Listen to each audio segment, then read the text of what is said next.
ধান লাগানোর সময় চলে এসেছে, তাই জমির চারিপাশ সমান করতে হবে। আবার আজকে শুক্রবারও, তাই সকাল সকাল ঘুম থেকে উঠে এই যে একটা ছিঁড়া কাপড় পরে একটা কোদাল নিয়ে চলে আসছি জমিতে।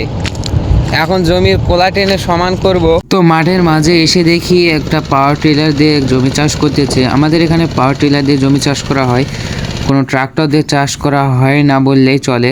আর একটু গেলে আমাদের জমি, আমি সেখানে গিয়ে জমির কোনা ধার সব সমান করব যাতে ধান চাষের উপযোগী হয়। তো বলতে বলতে আমরা জমিতে চলে আসছি। তো জমিতে আসার পর পানি যা ঠান্ডা লাগতেছিল, আমার ভয়ে নামতে ইচ্ছে করতেছে না, তাও কষ্ট করে নামলাম। নামিয়ে উঁচু কোনাগুলো কোদাল দিয়ে চুটাইয়া নিচু জায়গাতে দিলাম যাতে ধান চাষ করার উপযোগী হয়।